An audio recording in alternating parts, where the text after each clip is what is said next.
Assalamualaikum. Yes.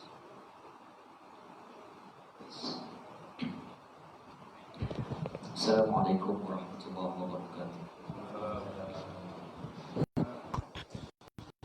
Kitab Al-Fatihah.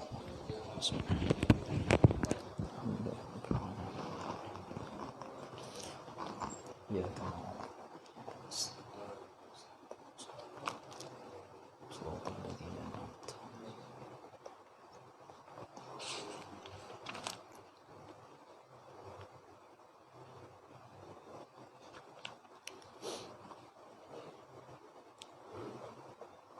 Innal hamdalillah nahmaduhu wa nasta'inuhu wa nastaghfiruh wa nu'minu bihi wa na'udzu billahi min syururi anfusina wa min sayyiati a'malina. Man yahdihillahu fala mudilla lahu wa man yudlilhu fala hadiya lahu. Asyhadu an la ilaha illallah wahdahu la syarika lah wa asyhadu anna Muhammadan abduhu wa rasuluh, amma ba'd. Tuan-tuan yang dimuliakan oleh Allah Subhanahu wa taala, alhamdulillah kita merafa'kan syukur kita kepada Allah Subhanahu wa taala untuk kita menyambung pengajian kita pada hari ini. Dalam pada kita membaca syarah Al-Quran Al-Karim dalam tafsir suratul Baqarah, dan insya-Allah kita akan sambung pada ayat yang ke-67 berkenaan sambungan kisah kedegilan, ketamakan dan juga kesombongan satu kaum yang Allah Subhanahu wa taala namakan sebagai munafik yang akbar dalam Al-Quran, iaitu orang-orang Yahudi Bani Israel.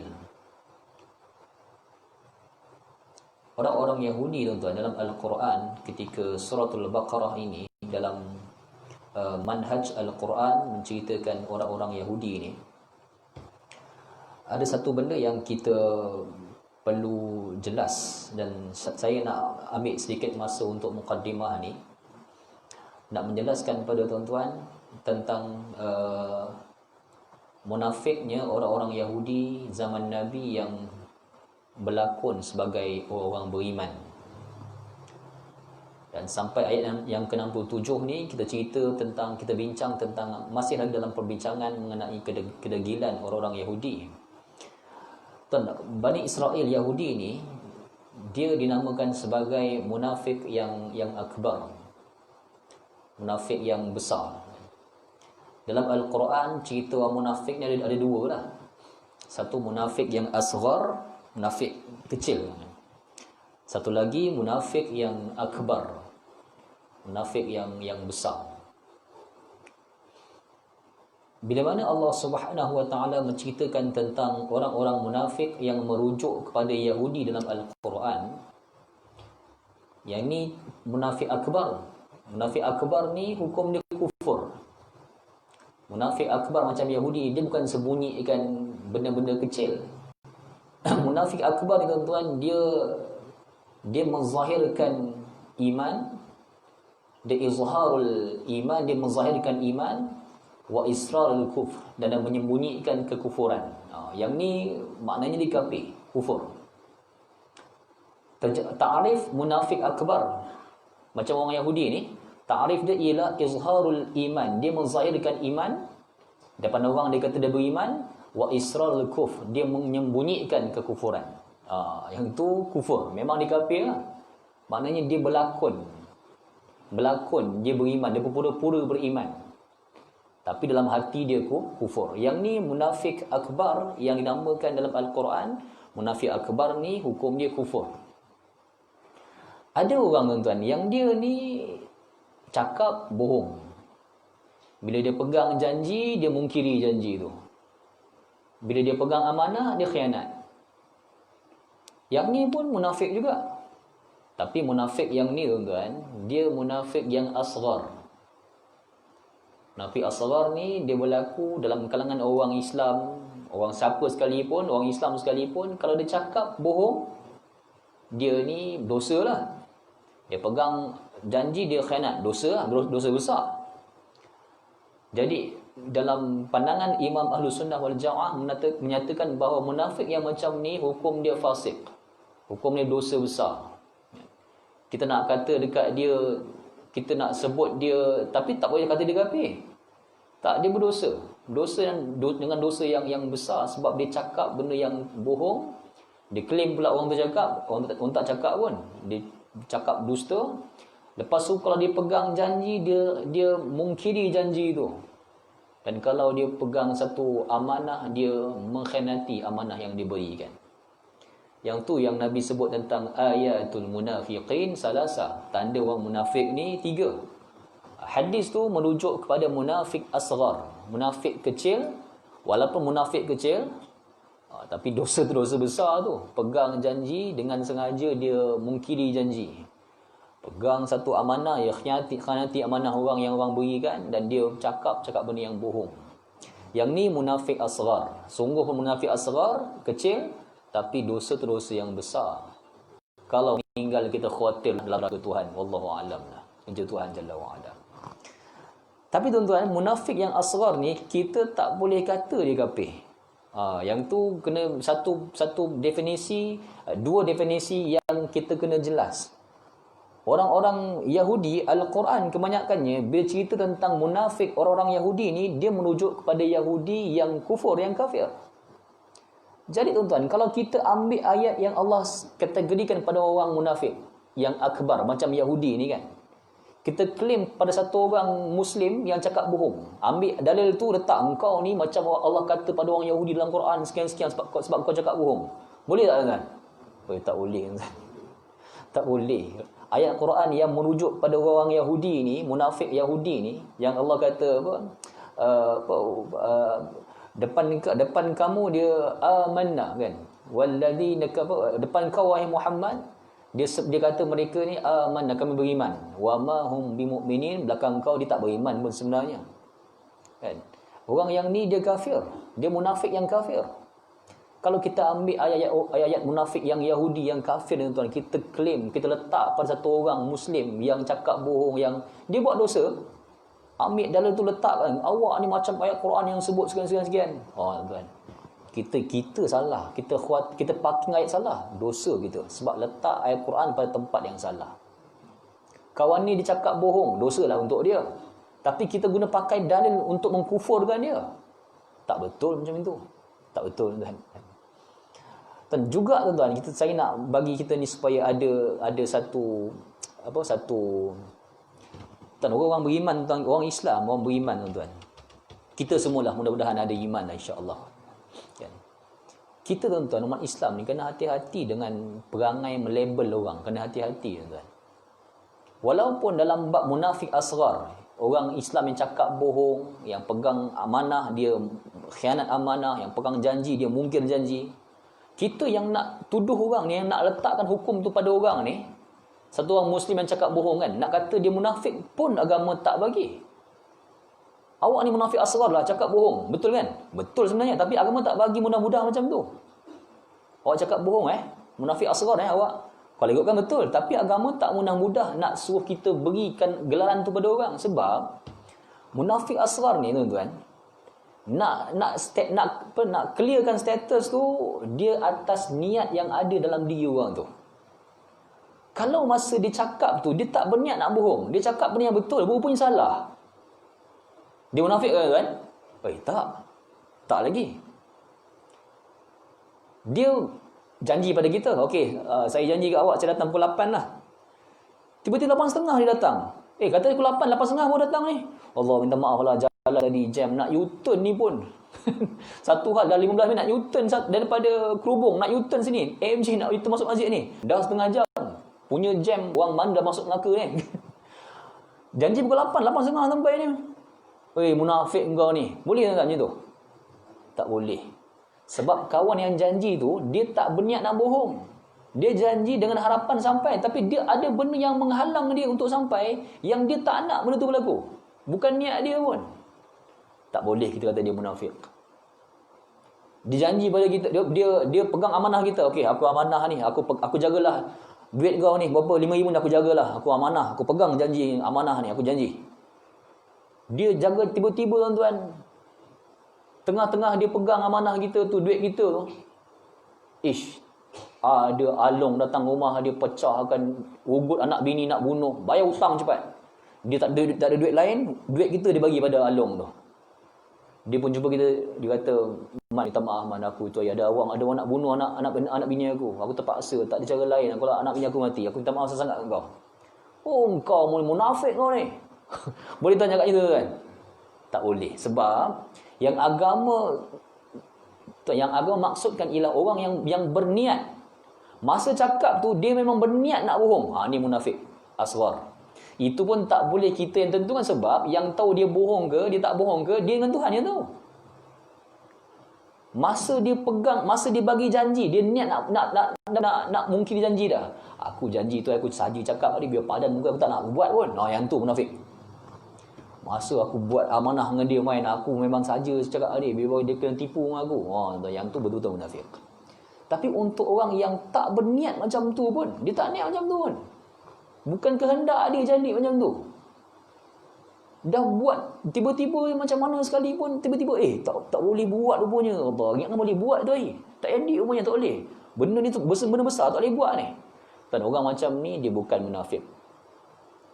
Sebab tu tuan-tuan, kita nak labelkan orang ni munafik ke apa ke, bukan kerja kita, bukan kerja kita. Sebab niat tu bergantung antara dia dengan Tuhan. Masa dia lafazkan cakap tu, dia niat ke nak bohong? Kalau tak berniat, dia tak munafik. Masa dia berikan dia punya manifesto tu, dia niat ke nak khianati manifesto tu? Kalau dia tak niat, dia tak munafik. Masa dia janji tu, dia tak kan. Mana-mana orang pun, kerajaan dalam dunia mana sekalipun, kalau masa dia janji tu, dia yakin dia boleh buat. Bila nak buat, tak dapat. Boleh kita kata dia munafik kan? Kerajaan munafik, boleh kan? Tak boleh kan. Saya kata ni tuan-tuan, pada mana-mana orang pun, pada kerajaan mana sekalipun, UMNO dulu, PH kemudian, kalah pula PH, jatuh pula, masuk UMNO, PAS PN sekarang ni pun sama. Kita tuan-tuan, kalau ada satu kerajaan dalam negara ni, dia janji nak buat sekian-sekian dan janji KWSP sekian-sekian, tiba-tiba dia nak tunaikan, tak boleh rupanya, dia tak syarat. Dan kita rakyat ni, nak bantah boleh tak? Boleh bantah. Nak tulis kat FB boleh tak? Boleh tulis kat FB. Tapi nak kata kerajaan munafik boleh tak tuan? Tak boleh tuan. Siapa main PH ke, UMNO PAS ke, UMNO dulu yang tunggal tu ke, siapa pun yang merintah Malaysia ni, kita rakyat ni nak bantah memang boleh. Nak tulis kat FB pun boleh. Tapi nak kata kawan tu munafik, menteri ni munafik, senang-senang, agama bukan cara macam tu agama ajar rakyat-rakyat tuan. Bukan macam itu. Betul, nak tulis kat FB tu kena hati-hati lah. Sebab kita ni orang belajar agama ni kan, kena hati-hati lah. Sebab agama tak izin kita ni duk pergi senang-senang tuding jari kat orang ni, ni munafik. YB yang ni memang sah, ni munafik, asghar ni. Tuan, tak boleh tuan. Sebab niat tu ada dekat diri dia, bukan dekat kita, ada dekat diri dia. Masa dia janji hari tu, dia niat apa? Kalau masa dia janji itu hari, dia pun kita tulis je kan, tak buat pun kan. Tahu yang jangan bagi orang tahu, ni kita doang yang tahu. Dia memang niat macam tu. Di sisi Tuhan memang dia munafik. Di sisi Tuhan Allah tahu dia munafik. Dan dia berdosa besar atas perbuatan dia tu. Tapi untuk kita orang yang tak tahu niat dia ni, untuk nak bagi tuduh, nak letakkan label kat dia munafik, yang ni bukan kerja kita. Jadi tertiblah dalam apa benda kita buat sekalipun, supaya agama ni sentiasa jadi orang tengah yang meredakan dan atau yang memandu kita ke arah kesopanan dan juga disiplin ilmu yang benar, supaya kita tak jadi orang-orang yang ghulu, yang melampau dalam apa sahaja perkara sekalipun. Kena hati-hati dalam perkara tu. Tuan-tuan, insya-Allah. Jadi dalam Al-Quran yang kita tengah bincang ni, yang ni cerita munafik akbar. Memang sahlah sebab Quran yang bagi tahu. Orang-orang Yahudi yang terang-terang mengkhianati janji dia dengan Tuhan Jalla wa Ala. Yang Allah Subhanahu wa taala sebut wallazi, tentang orang-orang yang depan kau wahai Muhammad, depan kau dia kata, mereka kata amanna wa ma hum bimu'minin kan. Depan kau wahai Muhammad dia kata kami beriman. Belakang kau sebenarnya wahai Muhammad dia tak beriman sekalipun. Wa idza qila lahum aminu kama amanan nas qalu anu'minu kama amanas sufaha, kan ayat-ayat yang awal kita baca dulu. Yang ni tuan betul-betul ayat-ayat orang-orang munafik yang dikategorikan munafik akbar. Jadi para ahli tafsir dia letakkan dua definisi tu supaya nak bagi umat Islam ni jelas mana orang yang munafik, setakat munafik yang dosa besar, yang fasik, tapi tak terkeluar daripada kekufuran, tak terkeluar daripada iman kepada Tuhan, tak keluar. Dia cuma berdosa. Macam orang mencuri, dia berdosa lah. Tapi nak kata mencuri, kafir ni. Orang Islam mencuri, kafir kan? Tak kafir. Dia mencuri tu, dia Muslim, tapi dia berdosa besar sebab dia mencuri. Dalam mazhab Syafi'i meletakkan nama ni kufrun duna kufrin. Dia buat satu dosa sebelum dia kufur, kan? Dia buat dosa. Satu orang, sebab dia tak bantah pun, dia tak mengingkari pun. Bila orang cakap asal kau mencuri? Saya mencuri ni sebab saya duit tak ada, zakat saya pun dinafikan. Saya tak ada pilihannya, saya mencuri. Orang macam ni dia dosa besar. Tak boleh dia kata kau mencuri, kau orang Islam kau mencuri. Kafir apa kau ni? Tak boleh kan. Lainlah kalau dia kata mencuri ni halal. Mana kata haram mencuri? Mencuri ni halal. Dia mengingkari satu dosa yang macam dia ingkar macam tu, nak kata dia kufur, letakkan status tu boleh lah. Tapi pun agama suruh hati-hati supaya jelaskan apa sebenarnya yang dimaksudkan. Baik, tuan-tuan rahmati oleh Allah Subhanahu wa taala. Kita dah sebut banyak ayat tentang perihal perangai orang-orang Yahudi dalam Al-Quran ni. Yang lepas kita belajar tentang bagaimana orang-orang Yahudi pada ayat yang ke-66, 65 kan. Macam mana orang-orang Yahudi ini mereka mengingkari satu lagi perjanjian dengan Tuhan, iaitu beribadah pada hari Sabtu. Hari yang Allah kata walaqad alimtumul ladzina atadaw minkum fis sabt faqulna lahu kunu qiradatan khasiin. Bagaimana orang-orang Yahudi tuan, mereka janji nak beribadah pada hari Sabtu ni, full day beribadah daripada terbitnya terbenamnya matahari hari Jumaat. Mereka perlu beribadah sampailah terbenamnya matahari semula pada hari Sabtu tu.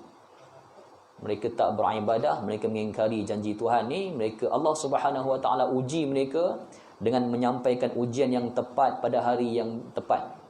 Allah uji mereka dengan rezeki ikan yang sangat banyak di lautan pada hari Sabtu. Mereka beribadah tak seperti hari-hari yang lain. Kita dah bincang macam mana Allah timpakan ujian ni tuan-tuan pada umat manusia ni memang betul pada waktu yang tepat dan pada masa yang tepat. Allah berikan demikian sebab nak uji, nak tengok bagaimana kita semua bersabar di atas musibah yang Allah Subhanahu wa taala berikan. Time-time nak pakai duit lah, nak berniaga tebu. Time-time nak pakai duit tu, tengah-tengah nak pakai duit tu pula hujan, tak ada orang beli air tebu lah. Memang Allah timpakan ujian pada hari sebab Allah nak tengok macam mana kita punya sikap bila Allah berikan ujian. Tengah-tengah kita nak pergi melancong, time-time tu lah kabar terbang, tak boleh terbang COVID. Allah memang nak bagi ujian pada kita macam tu. Dan banyak manusia yang kadang-kadang dia pelik, kenapalah time aku nak gunalah dia minta. Time tu tak nak minta, time tak nak guna tak hilang, nak guna hilang. Kenapa kan? Nak pakai cermin mata, masa tak pakai cermin mata tak hilang cermin mata tu. Nak baca surat khabar hilang. Tadi rasa nampak je ni. Nampak macam mana boleh hilang kan? Allah sengaja hilangkan. Allah buat demikian kadang-kadang untuk nak uji kita semua. Kadar mana kita bersabar di atas musibah yang Allah Subhanahu wa taala berikan pada kita. Yahudi Bani Israel, Allah perintah mereka beribadah pada hari Sabtu. Bukan Allah nak, mereka yang pilih hari itu. Hari itulah Allah uji mereka dengan ikan yang banyak di lautan. Jadi para penangkap ikan ni, mereka tengok ikan, banyak ikan hari Sabtu ni kan. Ada mereka yang cuik-cuik masa pergi tangkap ikan. Bila mereka tangkap satu hari, tengok Allah tak buat apa-apa, mereka pun lebih galak dan mereka telah meninggalkan, ada yang sepanjang hari meninggalkan ibadah, mereka pergi tangkap ikan, bekerja pada hari Sabtu. Allah Subhanahu wa taala dia warning umat Islam hari ini dengan hari Jumaat. Manusia beribadah, itu pun tak sepenuh hari. Allah berikan pilihan nak beribadah sunat hukum, tapi yang sembahyang Jumaat tu wajib berhimpun dah hari ni. Mula hari Jumaat tu nak beribadah, Allah gandakan pahala sebab hari berkat. Allah beri satu pantang larang pada kita. Itu pun kadang-kadang saya tengok orang Islam tak ikut. Jika Allah Subhanahu wa taala timpakan azab sama macam Allah berikan pada orang Yahudi main, habis kita tuan-tuan. Hari Jumaat ni Allah kata wazarul bai'. Tinggalkan perniagaan. Tinggalkan. Sebahagian para fuqaha tuan-tuan sebut, tuan baca dalam qaul para fuqaha mazhab fiqh kan, Imam Ahmad macam mana. Ada sebahagian mazhab fiqh yang sebut tinggalkan kedai ni, lelaki tinggalkan kedai, hantar wakil perempuan pun tak boleh. Tuhan kata idza nudiya lis-salah fil yaumil jumu'ah, idza nudiya idza Allah kata ya ayyuhalladzina amanu idza nudiya lis-salah min yaumil jumu'ah fas'au ila dzikrillah wa dharul bai'. Bila seruan azan zuhur hari Jumaat tu, kau kena sahut panggilan Allah, kena pergi Jumaat tu. Tinggalkan perniagaan. Tinggalkan tu datang dalam bentuk tinggalkan. Tak ada hantar, tinggalkan perniagaan hantar wakil niaga, tak ada. Ya, para ahli tafsir kata tinggalkan maksud tutup kedai kejap. Hantar wakil anak perempuan seorang niaga, boleh tak tuan? Walaupun khilaf perkara tu, tapi tuan, banyak juga para fuqaha yang kata tak boleh. Masjid, maaf kalau tuan-tuan terlibat ada hantar anak perempuan ni, wallahu taala alam, benda-benda khilaf. Tapi saya sebutlah yang kedua-dua pandangan ni. Sebagian para fuqaha kata tak apa nak tinggalkan ada seorang untuk jaga. Tapi tuan-tuan, wallahu taala alam, saya rasa ada benar juga pandangan para fuqaha yang lain menyatakan tinggalkan, tutup. Ambil kain tu semua, tutup kejap kedai, pergi solat Jumaat. Dulu Yahudi sepanjang hari mereka tak taat. Kita tuan tak sepanjang hari pun. Jumaat dalam pukul 12.58 tu sampai pukul 1.30 tu je. Sejam setengah je. Nak tunggu khutbah dan habis sembahyang Jumaat. Lepas tu Allah suruh bertibaran balik. Lepas habis solat Allah suruh bertibaran untuk cari rezeki balik. Wabtahu min fadlillah wazkurullaha katsira. Lepas habis solat ni Allah kata wabtahu min fadli, pergi cari balik rezeki Allah Taala dan banyakkan lagi ingati Allah Subhanahu wa taala. Dan Tuhan tak suruh sepanjang hari, sepanjang 2 jam tu je. Kita rasanya kita lebih tawaduk kalau kita tutup kedai kita kejap. Kan? Anak-anak perempuan kita pun tak payah hantar wakil lah duduk kat kedai. Tutup kejap kedai tu. Pergi menghadap Allah Subhanahu wa taala untuk solat. Wallahu a'lam, tapi itu khilaf pandangan para fuqaha. Tapi kita nak ambil pengajaran bahawa orang-orang Yahudi dulu dia curi masa untuk nak pergi juga bekerja pada hari demikian. Allah Subhanahu wa taala timpakan satu musibah besar pada mereka, azab, iaitu menjadi mereka qiradah khasiin, beruk-beruk ataupun kera yang hilang. Dan Allah Subhanahu wa taala sambung ayat ni dengan satu lagi peristiwa perangai Bani Israel ni pada ayat yang ke-67 dan juga 68.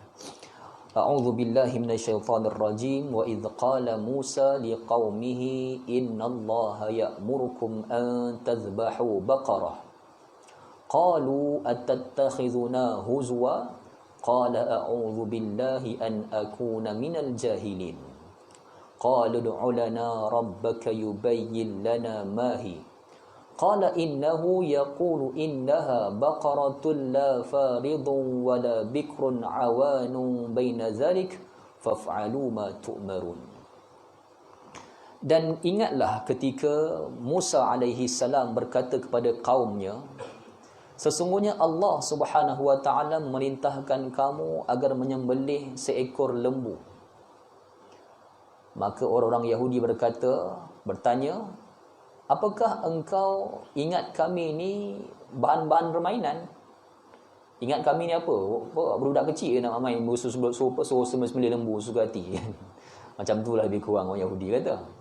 Maka Musa alaihi salam menjawab, aku berlindung kepada Allah an akuna minal jahilin, daripada menjadikan aku tergolong dalam kalangan orang-orang yang jahil ataupun orang-orang yang bodoh. Qalu du'u lana rabbaka yubayyin lana ma hi. Yahudi berkata, tanya kepada Tuhan kau wahai Musa, lembu yang macam mana yang nak disembelih ni? Qala innahu yaqulu innaha baqaratun la faridun wala bikr.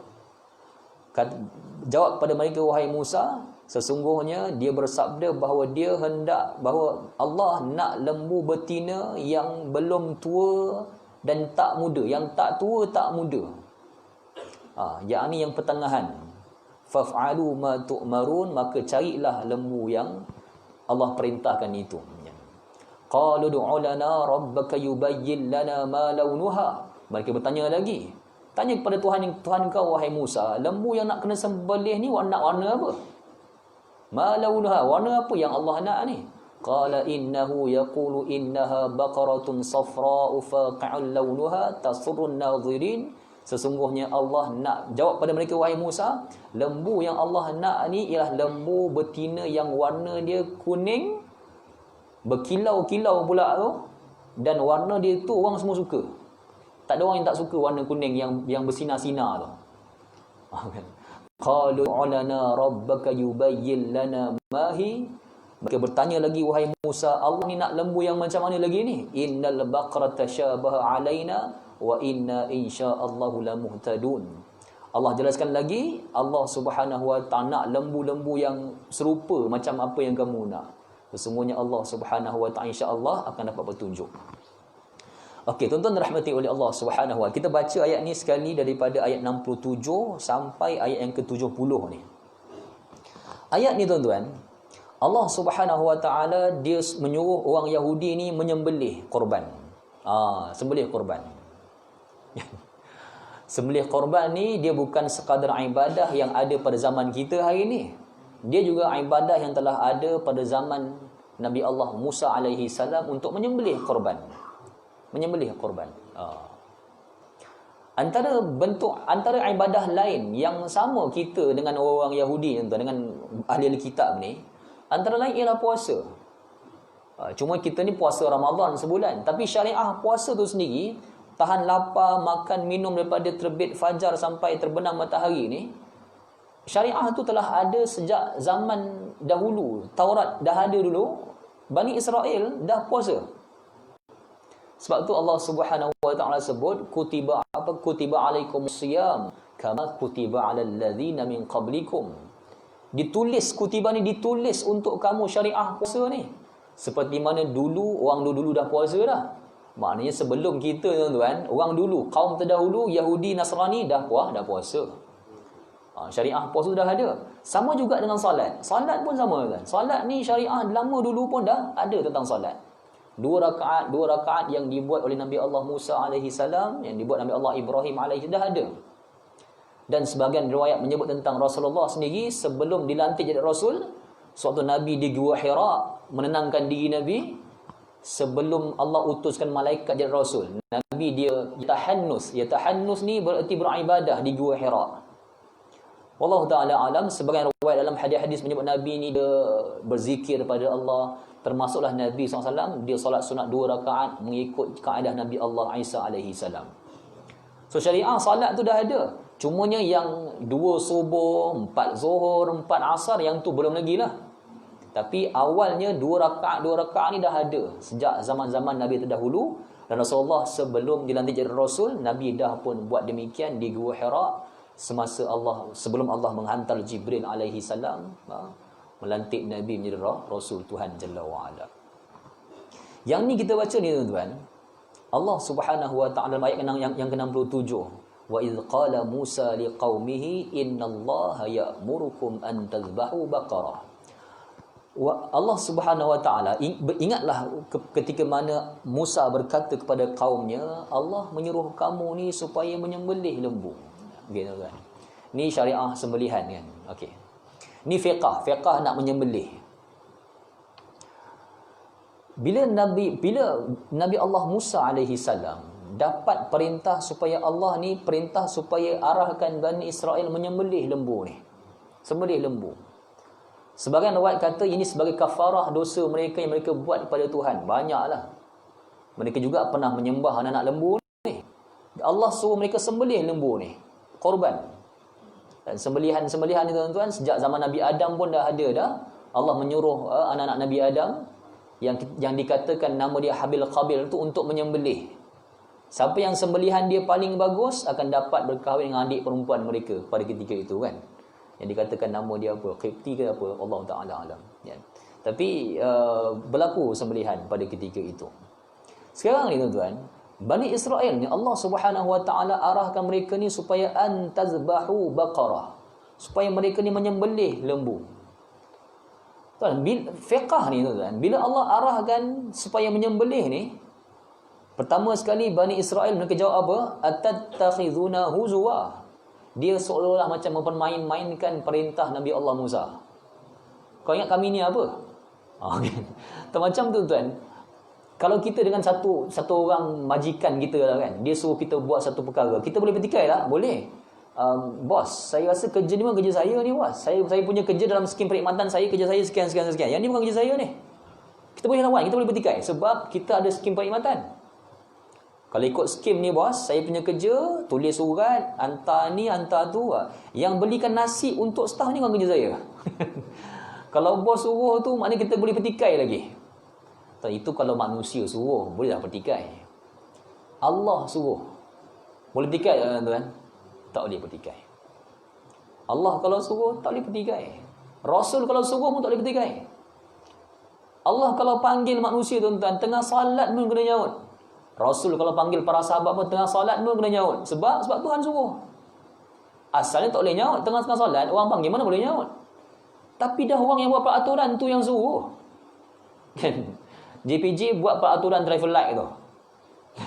Merah berhenti. Tiba-tiba dia langgar. Sebab dia tengah bawa orang besar kat depan. Tengah nak cepat. Dia langgar. Peraturan dia buat. Dia langgar suka hati dia lah. Allah tuan-tuan, Allah ni Tuhan yang mencipta peraturan undang-undang kita. Dia suruh buat. Dia tak zalim pada kita, dia suruh buat. Layak bagi Tuhan Jalla wa'ala. Layak bagi Tuhan Jalla wa'ala. Ada perintah-perintah yang seperti sujud kan. Sujud ni sujud pada Allah. Tapi Allah suruh para malaikat sujud pada Adam alaihi salam. Boleh ke sujud bukan pada kau ke ya Allah? Bukan pada orang lain, mana boleh kepada orang lain? Lah, Tuhan yang punya peraturan suruh sujud. Nak suruh sujud pasal apa? Suruh hati dia. Dia Tuhan. Hari tu dia suruh sujud pada dia. Malaikat ni suruh sujud pada dia. Yang ni sujud pada Adam. Suruh hati Tuhan. Dia Tuhan. Ikut je lah. Maka Allah perintahkan supaya para malaikat ni usjudu li adama fasajadu illa iblis. Sujud pada Adam. Semua sujud kecuali iblis. Tikai Tuhan. Syariah sujud ni Tuhan punya. Seperti Tuhan nak suruh pada siapa? Seperti Allah. Dia punya syariah. Seperti dia. Dan kali ini Allah perintah supaya sembelih. Jenayah yang Yahudi buat ialah dia petikai perintah tu. Dia petikai. Sebelum nak buat perintah tu dia petikai dah. Kau jangan main pada kami ni. Kau jangan main Musa. Dia kata atattakhizuna huzwa. Kau jangan nak main pada kami wahai Musa. Nak sembelih apa pula ni? Tuan-tuan, cara jawab tu pun dah biadab dah. Nabi Musa alaihi salam tuan dah banyak dah banyak cerita pengkhianatan ni sampai Nabi Allah Musa dia sebut an akuna a'udzubillah an akuna minal jahilin. Tanda macam Nabi Allah Musa dah macam malas nak layan dah perangai Bani Israel ni. Bukanlah putus asa tak, tapi ada satu tanda Nabi Allah Musa dia sebut Allah lindunglah aku daripada jadi orang yang jahil. An aku a'udzu billah an akuna minal jahilin. Macam kita tuan-tuan kan, bila orang cakap gaduh cakap dengan kita kata apa? Mana nak layan? Yalah awak menanglah. Yalah awak betul lah. Yalah saya salah, tak apalah. Kita mengalah macam tu bukan sebab kita nak kata dia betul tak, tapi sebab kita malah nak layan orang macam ni. Malah layan kita kata yalah engkau lah betul kan. Tuan, seolah-olah macam tu Nabi Allah Musa, a'udzubillahi an akuna minal jahilin. Allah, lindunglah aku daripada jadi orang jahil ni. Tuhan perintah kau bantah, kenapa? Tu Nabi Allah Musa sebut a'udzubillah an akuna minal jahilin. Tuan-tuan, kita dengan umat Islam tuan-tuan, ada kalanya kita tuan-tuan tak payah lawan orang yang jahil ni. Tak payah lawan tuan-tuan. Kita kata apa? Kita kata a'udzubillah an akuna minal jahilin. Cakap senyap dalam hati kita kan. Allah, lindunglah aku daripada kena jadi orang jahil ni. Minta jauh. Itulah dia sunnah Rasul sallallahu alaihi wasallam. Itulah dia sunnah yang Allah suruh kita buat dalam Al-Quran. Bila jumpa orang jahil ni, idza khatabal jahilun qalu salama. Tuhan suruh. Kalau kau jumpa orang jahil ni, dia cakap apa benda dengan kau kata kat dia salama. Selamat sejahtera kat atas kau. Cukuplah. Nak pergi lawan, pergi bergaduh cakap, pergi type ke FB panjang-panjang sampai 500 komen, gaduh dengan orang tu buat apa kan? Kadang saya tegur dua orang. Kadang ni ilmuwan juga. Orang ustaz, orang bagus kadang. Tapi saya tengok dia kat FB suka bergaduh dengan orang. Komen sampai 1000 komen. Tengok dia bergaduh orang tu. Lawan orang tu, lawan balik. Orang tu, dia ni orang agama. Saya PM kat inbox saya kata, Ustaz orang agama, tak payah layan budak macam ni. Sampai tulis kat FB, apa orang komen bawah tak payah layan, biarkan dia komen, tak payah layan. Kita layan macam dia, buat apa? Tak payah layan tuan-tuan. Kita kena jadi macam tu kadang. Umat yang tengah-tengah jahil ni tuan-tuan, tak payah layan. Tuan sampaikan dakwah, dia bantah. Mana boleh macam dia bantah dengan kata-kata yang kesat. Kita kata apa kat dia tuan-tuan? Assalamualaikum warahmatullahi wabarakatuh. Dah jalan. Balik tuan-tuan, tak payah layan tuan-tuan. Macam tu tuan-tuan agama ajar. Dalam banyak ayat, termasuk Nabi Allah Musa, dia sebut a'udzubillah an akuna minal jahilin. Allah lindung aku ya Allah daripada jadi orang jahil. Sebab Yahudi ni tengah jadi jahil kat depan ni, bantah perintah syariah yang Allah Subhanahu wa taala turunkan dalam Al-Quran. Dan kemudian tuan-tuan, ayat yang ke-68. Yahudi Bani Israel ni kelihatan dia ni nak menyusahkan ibadah yang Allah dah mudahkan. Allah suruh sembelih lembu. Kita nak buat apa tuan-tuan? Cari lembu, sembelih lah. Kan? Dia mula perangai-perangai tak sihat dia, Yahudi ni. Dia tanya soalan yang pertama, qalu du'u lana rabbaka yubayyin lana ma hi. Nak lembu macam mana ni wahai Musa? Tanya pada Allah, nak lembu macam mana? Dia tanya lembu ni umur berapa nak? Tapi bila Allah suruh menyembelih, syariah sembelihan mudahlah. Sembelihlah, Allah tak syaratkan berapa, sembelihlah. Tapi kelihatan sekarang ni Yahudi Bani Israel dia menyusahkan syariah fiqh yang mudah yang Allah Subhanahu wa taala suruh mereka buat. Pertama dia tanya, lembu ni Musa, lembu ni nak umur berapa? Dia start tanya. Allah balas pada mereka sebab dia tanya tuan-tuan nak memain-mainkan Tuhan, mempermainkan Tuhan. Allah balas pada mereka dengan jawapan yang nak memain-mainkan mereka. Tanya lembu umur berapa lembu yang tak tua, yang tak muda. Macam mana nak cari tuan-tuan? Lepas tu tanya lagi, umur berapa kan? Okey, tanya lagi. Lepas tu wahai Musa, tanya pada Allah nak warna apa? Tak penting ke nak tanya lembu warna apa kan? Tanya warna apa? Tuhan bagi jawapan. Lembu yang warna kuning berkilat. Kuning tu semua orang suka, tak ada orang tak suka. Semua orang suka kuning tu. Ada kuning yang orang tak suka. Tak suka lah pun terang sangat. Tak nak. Allah nak kuning berkilat yang semua orang suka. Carilah. Tuan, 2 3 ayat ni tuan-tuan, dia ada satu bab dalam agama ni. Allah tuan-tuan dalam fiqh ni, Allah dia tak buli manusia. Dalam beribadah pada Allah, dalam urusan-urusan fiqh, beribadah kita kepada Tuhan ni, Allah dia bukan ada sikap nak buli kita. Siapa yang sakit buat dengan cara yang betul. Kalau tidak, masuk neraka. Itu buli. Itu buli. Solat kan, siapa yang sakit kaki berdiri juga. Kalau tak berdiri juga, aku campak neraka. Itu buli. Allah tuan-tuan, dalam pada dia suruh kita beribadah, dia bukan nak buli kita. Tak. Tuhan nak tengok ketaatan kita je. Sebab tu Tuhan, siapa yang tak boleh berdiri kaki sakit, duduk. Duduk pun tak boleh, dia baring lah. Baring pun tak boleh meniarap tak boleh. Niarap pun tak boleh mengiring. Sebab ada hadis Abu Hurairah, dia mengiring sebab dia kena buasir. Dia mengiring solat. Tuan, salat, Tuhan, Allah tak boleh. Puasa pun sama. Siapa yang bermusafir, ada urusan, kesakitan, ada gastrik, dia berbukalah, dia pilih ganti pada hari yang lain. Kalau Tuhan dalam fiqh nak buli kita, siapa puasa sekarang, siapa yang tak puasa, yang ada uzur tapi tak puasa, siap. Uzur sikit tak nak puasa, siap. Tuhan campak dengan neraka. Yang tu buli.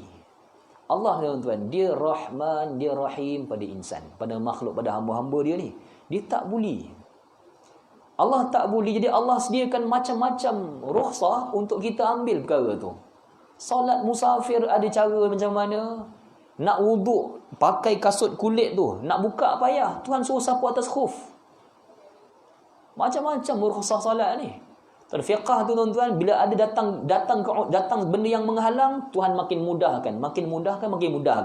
Sifat fiqh dia bukan makin susah tak. Dia makin memudahkan.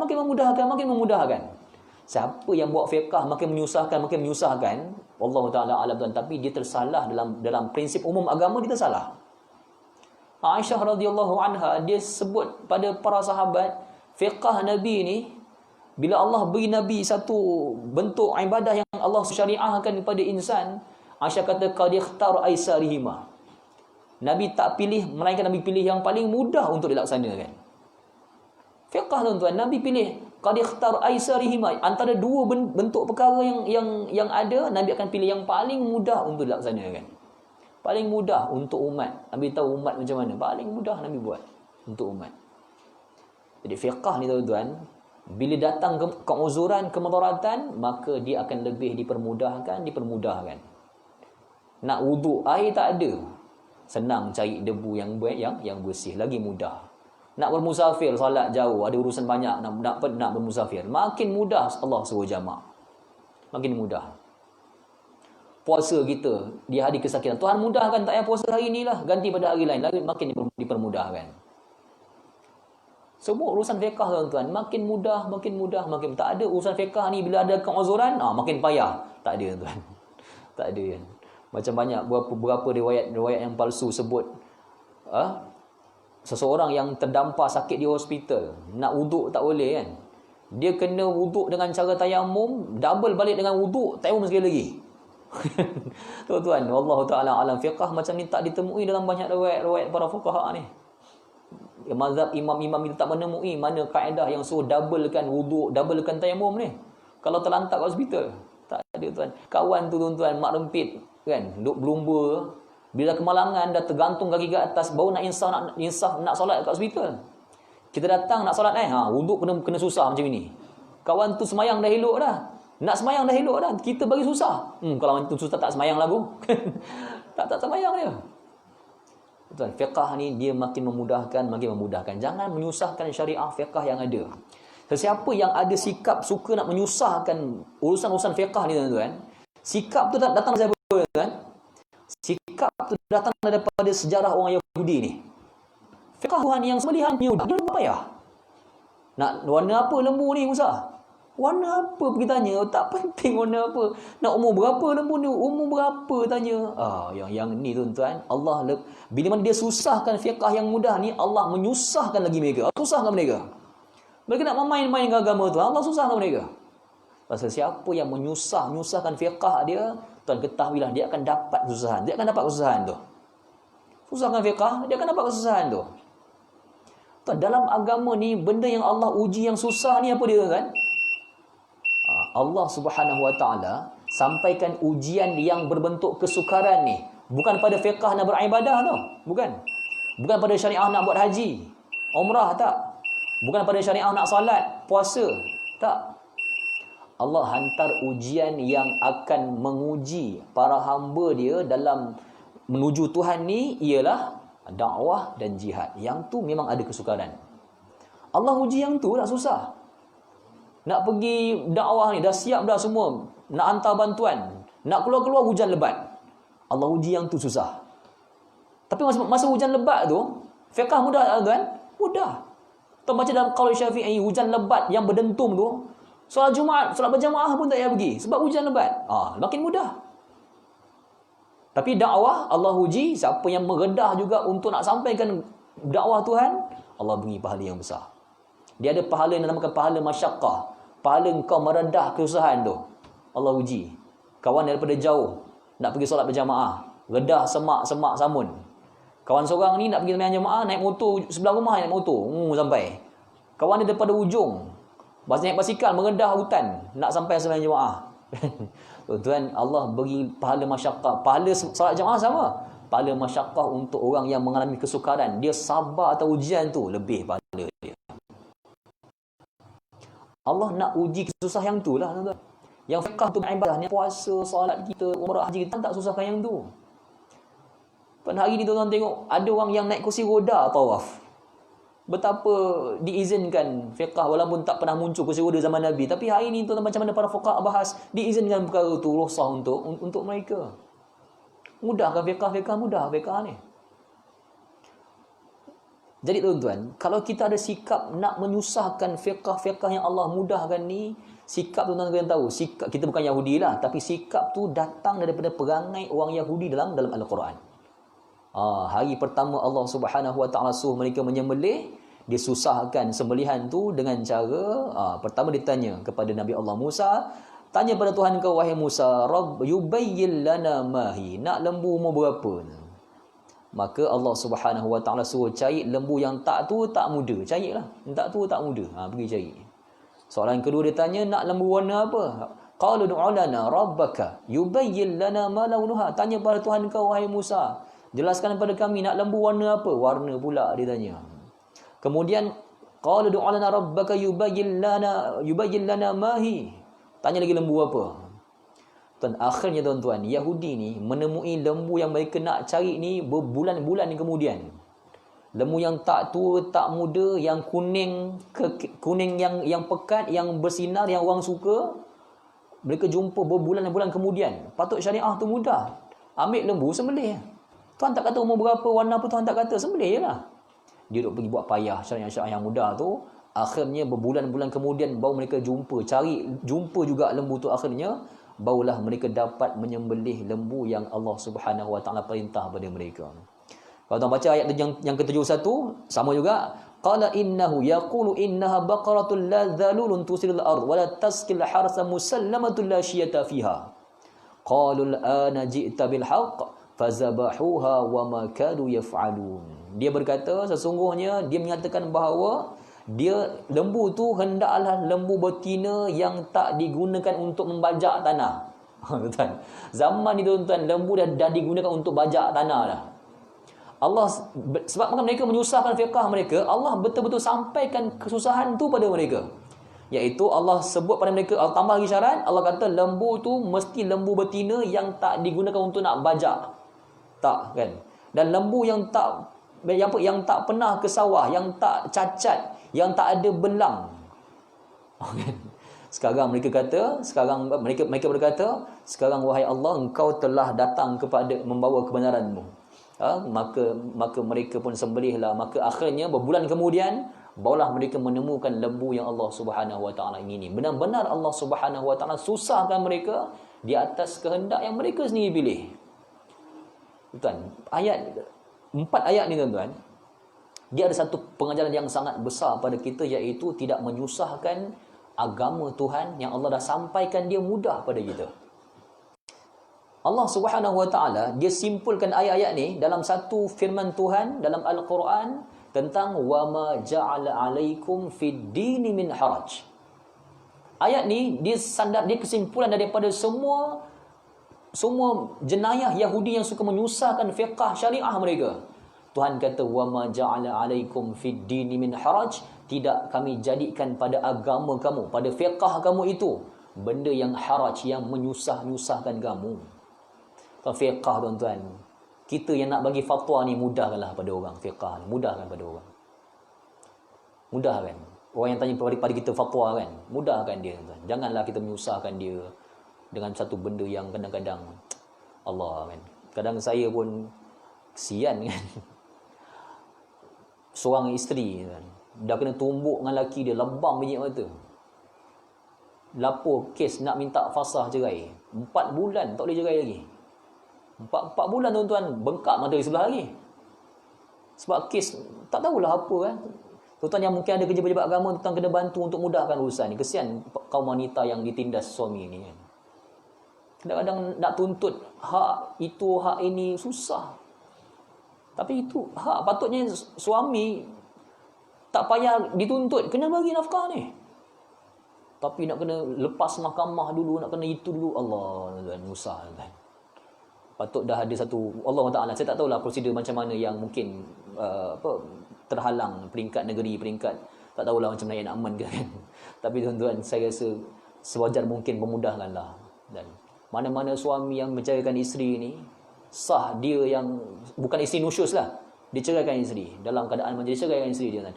Nafkah ni tuan-tuan tak payah isi borang lah. Bekas suami wajib beri nafkah pada anak-anak ni. Dia tak bagi, masukkan dalam lokap penjara tu, masukkan dia situ. Dia wajib bagi. Kalau ada nama akaun bank, gaji dia masuk kat bank tu, potong siap-siap untuk anak-anak tu. Kesian dekat kaum wanita yang ceraikan tu. Padahal benda banyaklah perkara yang kita semua kena ambil pengajaran supaya mudahkan fiqh-fiqh agama ni.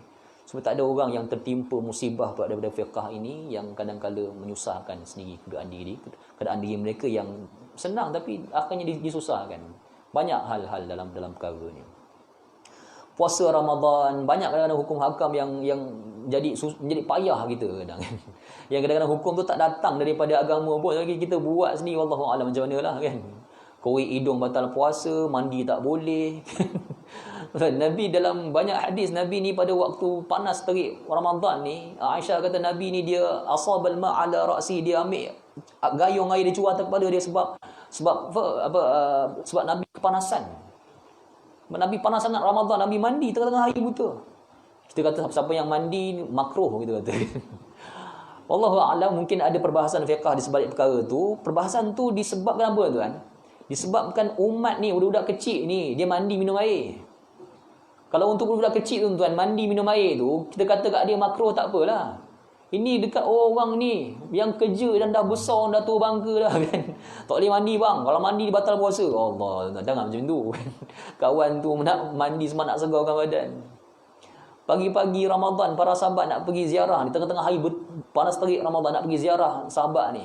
Nabi SAW suruh apa? Nabi kata, fausilu rihalakum wausilu wujuhakum. Nabi kata, tengah Ramadan nak pergi musafir ziarah kawan, Nabi kata ni pergi mandi unta kau ni, kau tu mandi sekali.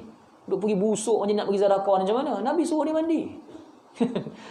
Imam Abu Hanifah dalam imam para fuqaha bahaskan hadis ni. Tapi tuan, banyak dalil. Kadang-kadang kita susahkan fiqh tu. Korek hidung batal puasa, lagi pula. Kalaulah dia tak tahulah macam mana tuan.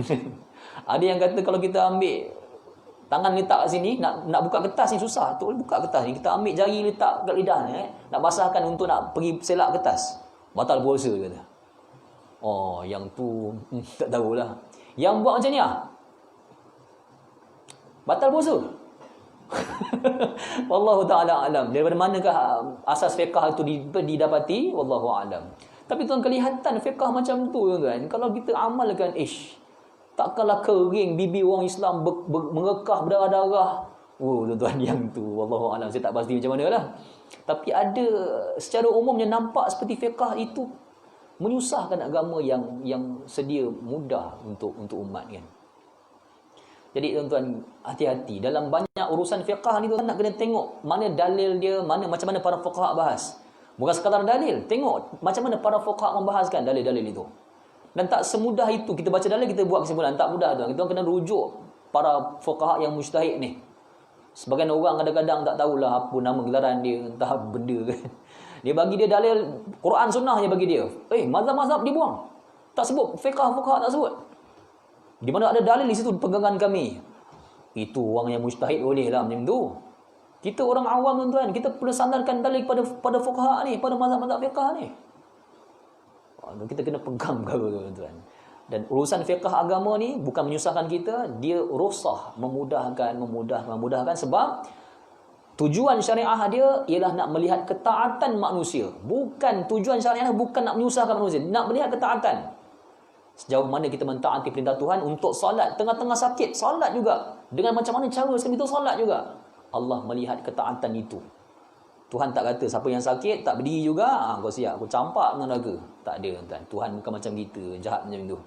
Allah dia Maha Adil lagi Maha Pemurah pada kita tuan. Kita kena hayati ayat-ayat ni supaya kita tak jadi seperti perangai orang Yahudi yang menyusahkan fiqh mereka yang Allah Subhanahu Wa Taala mudahkan syariah sembelihan.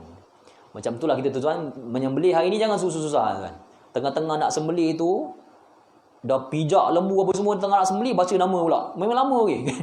Mat bin Tom bin Tompel, apa nama lagi tengah nak sembelih tu. Lembu tu punya takut dia merontok, habis menjatuh orang. Tak payah tuan. Nama-nama yang nak 7 bahagian tu Tuhan dah mengetahui siapakah mereka. Orang yang punya badan pun tahu dah dia punya lembu ada bahagian kat situ. Sembelih tuan. Sembelih. Tak payahlah sampai tahap nak kena di syariat diwajibkan melihat dulu lembu tersebut. Tak payah. Kan? Lembu tu tumbang jatuh kita sembelih. Terangkat pisau tanpa sengaja tu dimaafkanlah. Tapi kalau terangkat pisau sebab angkat call, tak boleh. Tengah-tengah sembelih ada orang call angkat pisau angkat call yang tu batal lah tuan. Kan? Tapi tuan-tuan, terangkat pisau, lembu tu meronta, terangkat pisau, tak sengaja terangkat tanpa niat kita nak mengangkat, tak apa lah tuan. Tak dibazirkan seekor lembu berharga 4-5 ribu semata-mata terangkat pisau tu. Mudahkan fiqh-fiqh ni, sebab syariah Islam dalam fiqh ada syarat yang besar, wa ma ja'ala 'alaikum fid din min haraj, agama tak jadikan kamu untuk menyusahkan kamu. Wallahu taala alam, sallallahu ala Muhammad wa ala alihi wa sahbihi ajma'in. Alhamdulillahirabbil alamin.